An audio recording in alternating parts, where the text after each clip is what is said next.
Bonjour, nous sommes le mercredi 3 août 2022 et je vous propose la situation des cultures de cette semaine. Cette semaine, nous allons faire un point sur les variétés d'orge d'hiver puisque maintenant les synthèses sont sorties. Donc dans le réseau Arvalis, les variétés qui arrivent en tête sont des variétés hybrides puisqu'aux 4 premières places, on retrouve des variétés hybrides avec en tête 6 Scoop devant 6 Malibu. Ces variétés hybrides présentent l'intérêt d'avoir un bon potentiel de rendement, mais elles n'atteignent pas toujours la différence de 7 quintaux par rapport aux autres variétés, qui est le minimum nécessaire pour rembourser la semence. Ces orges hybrides présentent tout de même l'avantage de pouvoir valoriser les petites terres mieux que les lignées et également d'avoir des grosses productions de fourrage, de paille, et donc c'est aussi un avantage.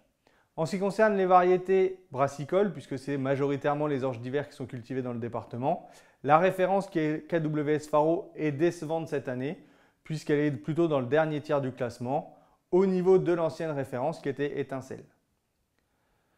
Une variété qui est à essayer, c'est la variété démentielle, puisqu'elle présente des rendements très intéressants et depuis cette année, elle est acceptée en brassicole.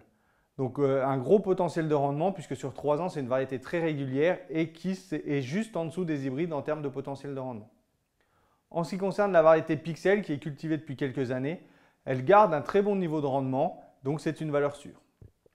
En ce qui concerne les escourgeons fourragers, maintenant le marché est quasiment uniquement composé de variétés tolérantes à la JNO, des critères que n'ont pas encore les variétés hybrides ou les variétés brassicoles, donc ça va arriver, mais pour l'instant on n'en a encore pas. Par contre maintenant, donc, toutes les variétés fourragères sont tolérantes à la JNO. Donc on va retenir comme variété KWS Exquis, qui présente un bon potentiel de rendement. On va également retenir Fascination, qui a un très bon potentiel de rendement, puisqu'elle est un tout petit peu en dessous de Démentiel.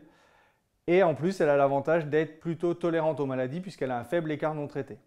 Dans le même potentiel de rendement, on a également la variété LG Zodiac, qui a un bon potentiel de rendement, mais attention parce qu'elle est assez sensible aux maladies et elle a un fort écart traité non traité. Je vous souhaite une bonne semaine, à la semaine prochaine.